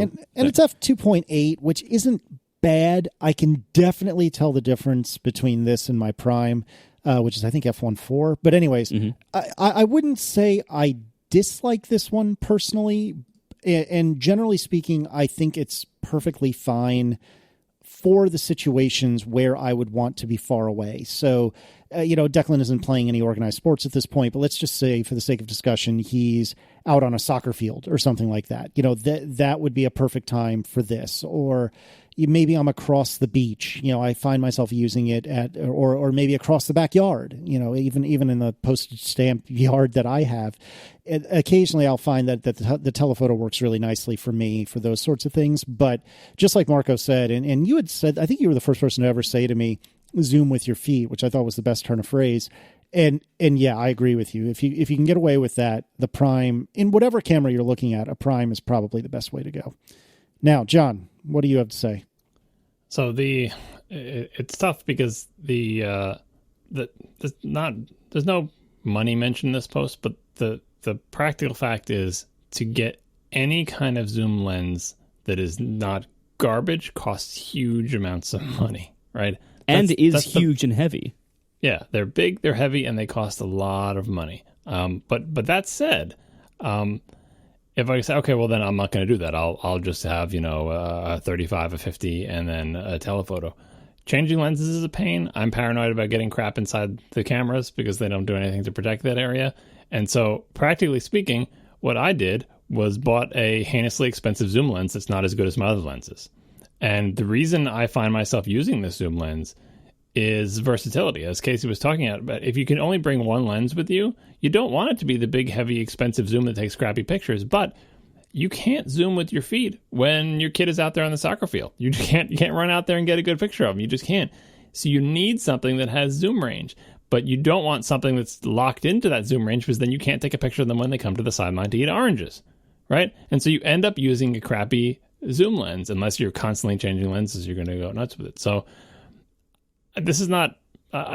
I don't have a solution to this because what I have is I have a 50, I have a 28, and I have a heinously expensive, not as good zoom. And I use the 50 every chance I get, but sometimes I actually have two zooms. I have an even deeper zoom that's even crappier. Sometimes you just have to take out the zoom lenses because otherwise you see a speck in the distance. And forget about the iPhone is even blurrier speck, right? That's the trouble with this. Like, you will find yourself in the money pit of zoom lenses and try to avoid it. But just like if you can get away with one, I have one like 200 millimeter or something that I use for taking pictures that are out in the ocean waves. And then I have my ridiculously expensive 16 to 70 that I use for sort of vacation photos, but can only have one lens. But I don't want to use any one of those lenses. I want to take pictures of everything with the 50 millimeter or even the 28. But I have all of them. So it's not great news. There's no silver bullet. Ideally, never take pictures of things that are far away from you and just use your really nice prime lens all the time. We should also note that you can use one of many services. I think, Marco, you turned me on to lensrentals.com. Mm-hmm. Is that right? Lens Rental. We'll put a link in the show notes. I forget the exact URL. But anyway. Lensrentals.com. There you go. Okay. I couldn't remember if it was plural or not. But the point is, just for me and my Micro Four Thirds cameras, with these two lenses, I'm talking about $1,500 worth of lenses. That is a ridiculous amount of money. Well, and of course, this is where everyone actuallys me about how expensive lenses could be. But I'm just saying, like, taken in and of itself, two lenses being $1,500 is a lot of money. And what I did was, especially for for both the camera and the prime, and then again for the zoom, I rented the camera body I thought I wanted and the prime I thought I wanted for a few days or a week or something like that, and actually used them before I actually bought one. Additionally, when I went for the zoom, there was a different one I rented first that was something like 100 to 300 in Micro Four Thirds, which means it's 200 to 600 or something like that in 35 millimeter. And it turns out that was way too heavy a zoom for anything but going like across a football field. And I'm glad that I rented it first because that lens was also like $1,000 or something like that if I had bought it. So yeah, I wasted $50 or something like that renting it, but I also saved, $950 by not buying it. So I can't recommend enough. Be it for bodies or lenses, check out lensrentals.com or equivalent and see if you can just rent what it is you think you want and try using it either on a vacation or, at a family gathering, say Memorial Day, if you're American, that's coming up, something like that, and see what you end up reaching for. And if you rent 6 lenses but only ever use the prime, that'll also answer your question. All right. Thanks to our sponsors this week, Linode, Aftershokz, and Lambda School. And we'll see you next week. Now the show is over. They didn't even mean to begin, 'cause it was accidental. Oh, it was accidental. John didn't do any research. Marco and Casey wouldn't let him, 'cause it was accidental. Oh, it was accidental. And you can find the show notes at atp.fm. And if you're into Twitter, you can follow them at CASEYLISS. So that's Casey Liss, MARCOARMENT, Marco Arment, SIRAC, USA Syracuse. It's accidental. They didn't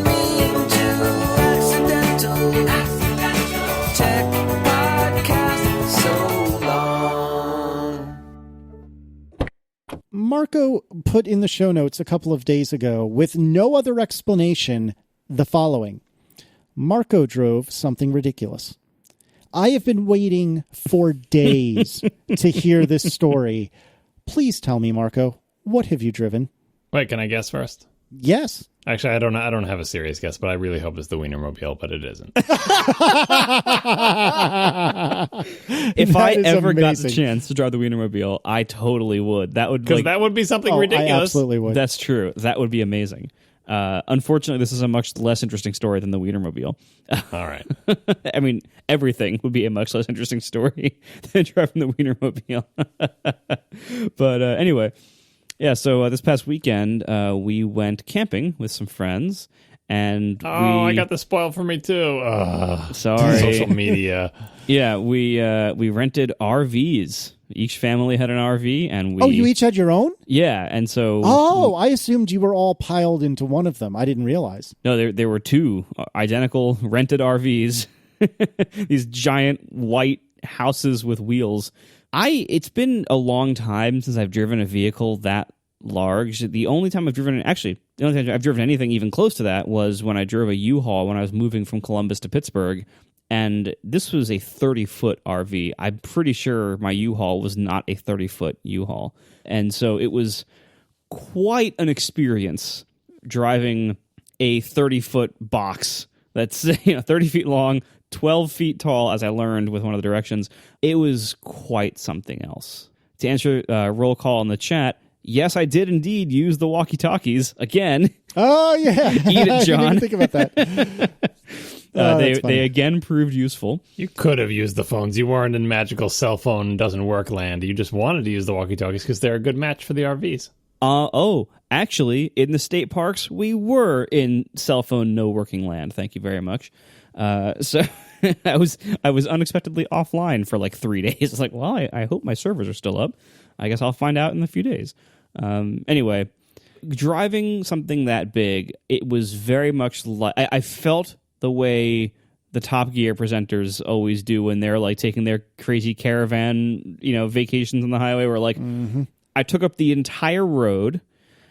I was very, very slow on all the state routes I had to be driving on because I couldn't use the parkways in New York because I was a truck. All the state routes, like traffic is backing up behind me because it's only one lane each direction, and most of the time I was on them was like a no passing zone because it was just too windy and everything. So like all the traffic's behind me. I'm like struggling to just reach the speed limit, let alone drive the speed everyone else wants me to. Everyone's like aggressively passing when they do get a chance. Honking, kind of swerving behind me when they don't. In many ways, it was mortifying to drive it because I was just like, "Oh my god, I'm so sorry. I'm so sorry." Like to everyone behind me, like I'm just so sorry. I had no idea what this would be, and certainly, first of all, they're very low tech. They're powered by there was an F450 base, which of course was white. There was no technology to speak of in the car. Like it had a line-in jack, that was nice. Oh, nice. Everything else was like all manual. Like even like the headlights, there were no automatic headlights. Even that was manual. Like everything was manual, except for the transmission. Thank goodness. But even like I'm pretty sure it had like 3 gears. It's like I'm pretty sure it did not have more than that. Like every speed I was going, it was like alternating between like very, very harsh engine braking and then kicking really hard back into the higher gear when I was accelerating. Like it was quite something. When I would go above about 50 miles an hour and I would hit a patch of rough pavement, it felt like it was hydroplaning. Like just I was like, oh, I'm gliding over this now. I have lost all control for a few seconds. I hope I stay straight. Like it was terrifying. I learned that there is no option in ways to tell it. I'm driving a large truck or commercial vehicle, so ignore the New York parkway system. I also found there was no option in ways to tell it how tall you are and to avoid the 10'5" clearance bridge that's 1 mile ahead. Oh, no. So you see the sign. It's like, warning, 10'5" clearance 3 miles ahead. And you're like, okay. How tall is this vehicle? They didn't tell me that in the tutorial orientation thing. So I'm like looking around, like seeing like is there labeled anywhere inside the cabin like how tall this is? I don't know how tall these things are. And yeah, eventually I see on the sun visor it's 12 feet tall. I'm like, all right, that's going to be a problem. But it's 3 miles ahead. Surely there will be a road I can turn off sometime in the next 3 miles. Then it's 2 miles ahead, and there still hasn't been a road. Then it's 1 mile ahead, and there still hasn't been a road. After it's a half mile ahead, I realize there's not going to be a road where I can turn around, and I just find the largest driveway I can find and do a 3-point turn and back up. Oh, and of course, there's no backup camera. Why would you put a backup camera on a 30-foot long truck that people who don't drive these things regularly are driving every day? Why would you think to put a backup camera on it? Not to mention the fact that, like, when I'm driving home, I have the additional stress of, like, I am driving a vehicle full of my family's output for the last few days. I better not hit any bumps. Like, it's a weird... the whole concept of RVs is very odd if you think too much about it. But overall, it was a good time. It was a good camping trip. It was my first time ever being in an RV, let alone driving one. So it was parts of it were pretty fun. And the weather was terrible for a lot of it, so it was a little bit harsh. But it was overall a pretty fun trip. But the driving part of it was terrifying and embarrassing in a lot of ways. And I have more appreciation now for both the crazy Top Gear outings and for actual truck drivers who drive these things every day. It was an eye-opening experience for sure, and quite an interesting and terrifying drive. But that's it. That's my story. Was this Cruise America that you got it from? Yes, it was.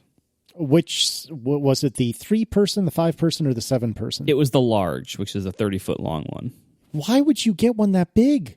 Well, it was the only ones that seemed remotely big enough for my family to not go nuts and kill each other were either the medium or the large, and it was only a 5-foot length difference. If I'm going to be driving a 25-foot truck or a 30-foot truck, it's not that different. So I went for the 30, and because it had a way nicer interior layout, and just generally nicer. So how do you feel about doing this versus driving your Tesla with a tent? So obviously the Tesla is nicer to drive, but then when you get there, you got to sleep in a tent. Was it worth the trade-off of the drive to be able to sleep essentially indoors? This is a great question. I think overall, probably. Because one thing is, during the entire first day of this trip, it rained. It was really nice to basically have, a house. A small house, but to have, a house that we could hang out in while it was pouring outside. And there was never a worry as it was pouring for 2 nights straight. There was never a worry like there is with tents that, oh, crap, what if this leaks? I'm going to get no sleep tonight and all my stuff's going to get wet. That was never a concern, right? So I have only gone on 2 camping trips in my life. The first one was a backpacking trip where we did sleep in tents. And it did rain all night, and it sucked. So this was way nicer than that. And again, it was nice to have a place to hang out. It was nice to have a kitchen, even though everything is weird and propane powered. How a propane powered fridge works, I still don't understand, but it does somehow. So overall, it was much nicer as a quote camping thing. As for me, somebody who does not like the outdoors and really does not like tent camping at all, it was nice for that. However, I think if I was, just in the Tesla, I would just drive myself to a hotel. Now, a long time ago, I want to say 3 or 4 years ago, I briefly flirted with the idea of renting an RV. This is actually many years ago because it was pre-kids. I flirted with the idea of renting an RV to do some sort of trip with Aaron. I didn't even have a destination. I just thought it'd be fun to have the RV.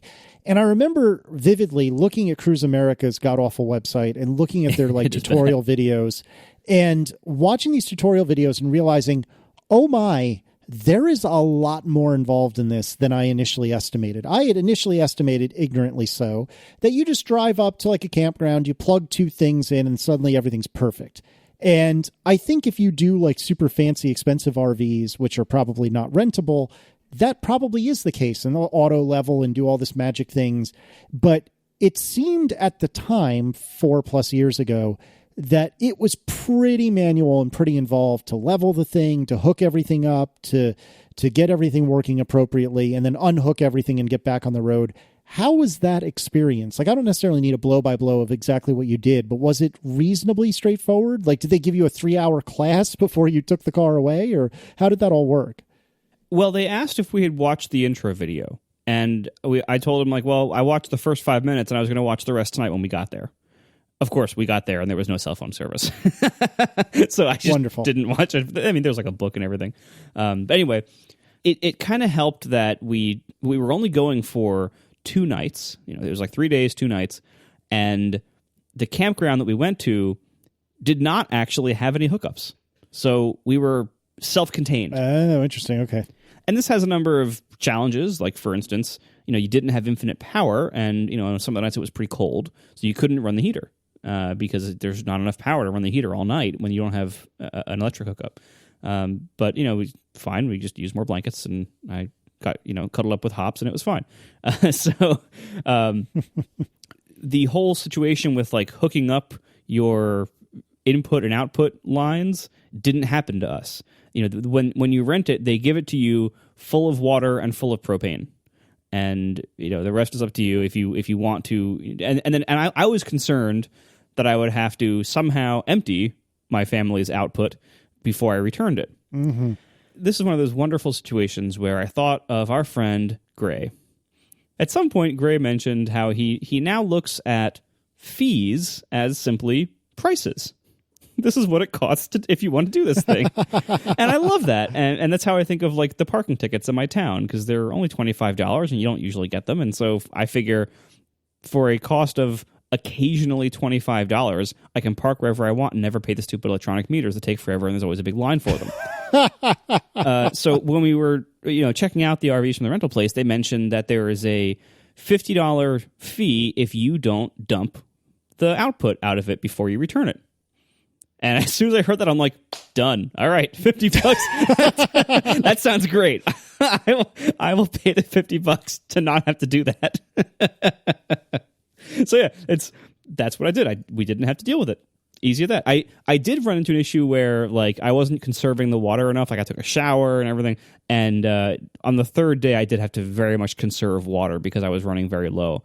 And the tank for what they call gray water, and rather than black is your family's output. Gray water is like the drains from the shower and sink, basically. So it's not, you know, dirty but not biohazard. That tank I had filled up by the end. Like, it wasn't, like, overflowing or anything, but, like, the light was saying, like, you should stop using this now. Otherwise, you know, if you're only going for, like, a night or two, you probably don't have to deal with that. Also, in regards to leveling, it wasn't a fancy enough RV to have, like, auto leveling or anything like that. So we just tried to park it on level-ish ground, and everything was slightly slanted for 2 days. Oh, my but, word. you know, it's like living in Pittsburgh. Like, there's no flat surface in Pittsburgh. It was fine. I think this would be super fun. Terrible and yet delightful all at once. Yeah, I mean, if you want to subject your family to it sometime, I recommend it. It's an interesting experience, especially for somebody like you who likes cars and you seem to have some curiosity about, you know, the RV camping world anyway. So I would suggest, though, like, you know, for an easier time, find a place that has at least, you don't have to use the hookups if you don't need them, but maybe find a place that has them in case you do need them.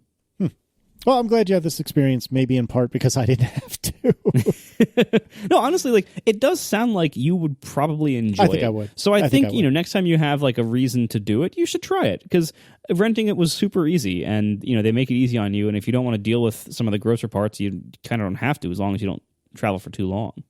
Traveling for too long is like 3 days. 3 days, Marco had already used all the resources on this mobile planet that he'd rented. And he was already like, well, this planet's used up because Lord knows I've used all the water, and my gray water tank is full, and I pooped all the poop, and I'm not going to touch it. So it's like, that's how long it took. If you go on a week-long trip, it's like, I'm going to need 2 RVs. Once I use up this one, I swap to the next RV. I just pay the fee for the person to come retrieve the other one.